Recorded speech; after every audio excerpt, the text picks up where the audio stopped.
The Scarlet Flower. Once upon a time, there lived a wealthy merchant who had 3 daughters. The merchant was a good man, known far and wide for his kindness and honesty. His daughters were beautiful, but his youngest daughter, Nastenka, was not only the most beautiful but also the kindest and most beloved by her father. One day, the merchant had to go on a long journey to trade his goods. Before leaving, he asked each of his daughters what gift they would like him to bring back. The eldest daughter asked for a golden crown adorned with precious jewels, and the middle daughter asked for a crystal mirror that could show one's true reflection. Nastenka, however, did not ask for gold or jewels. Instead, she asked her father to bring her a simple scarlet flower, more beautiful than any flower in the world. The merchant promised to fulfill their wishes and set off on his journey. He traveled far and wide, trading his goods and acquiring the gifts for his eldest daughters. However, he could not find a scarlet flower that was beautiful enough to fulfill Nastenka's request. On his way home, the merchant passed through a dense forest and lost his way. As he wandered, he stumbled upon a magnificent palace. To his surprise, there was no one around, but he found the gates open, so he decided to enter and seek help. Inside the palace, he found a grand table set with a feast and a warm bed prepared for a guest. Hungry and tired, the merchant ate and slept, hoping to find the owner in the morning. The next day, the merchant explored the palace grounds and stumbled upon a beautiful garden filled with all kinds of flowers. In the center of the garden, he saw a scarlet flower unlike any he had ever seen, radiant and more beautiful than any flower in the world. Remembering Nastenka's wish, he carefully picked the flower. As soon as he plucked the scarlet flower, a fierce storm arose, and a terrifying beast appeared. The beast was a hideous creature, covered in fur with sharp claws and glowing eyes. He roared in anger, demanding to know why the merchant had stolen the scarlet flower. Trembling with fear, the merchant explained that he had taken the flower for his youngest daughter, Nastenka, who had asked for it as a gift. Hearing this, the beast calmed down and said, "I will forgive you for your theft on one condition. You must send me the daughter for whom you picked this flower. She must come willingly, knowing that she will remain with me forever. If she does not come, you must return yourself and stay with me until your dying day."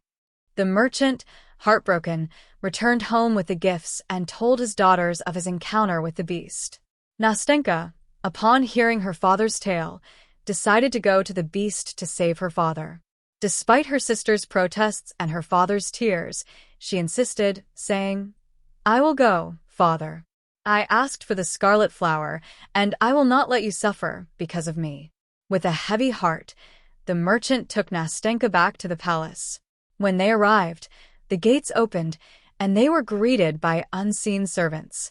The beast appeared and assured the merchant that no harm would come to Nastenka. With a final farewell, the merchant departed, leaving his beloved daughter behind. Nastenka was initially frightened of the beast, but he treated her with kindness and provided her with everything she could ever want. Days turned into weeks, and Nastenka began to see beyond the beast's terrifying appearance. She realized that he was gentle, thoughtful, and lonely. Each night, the beast would ask her the same question, "Nastenka, will you marry me?" And each night, Nastenka would answer, "No, beast. I cannot marry you." Yet, she stayed with him, and their bond grew stronger. One night, Nastenka had a dream that her father was gravely ill.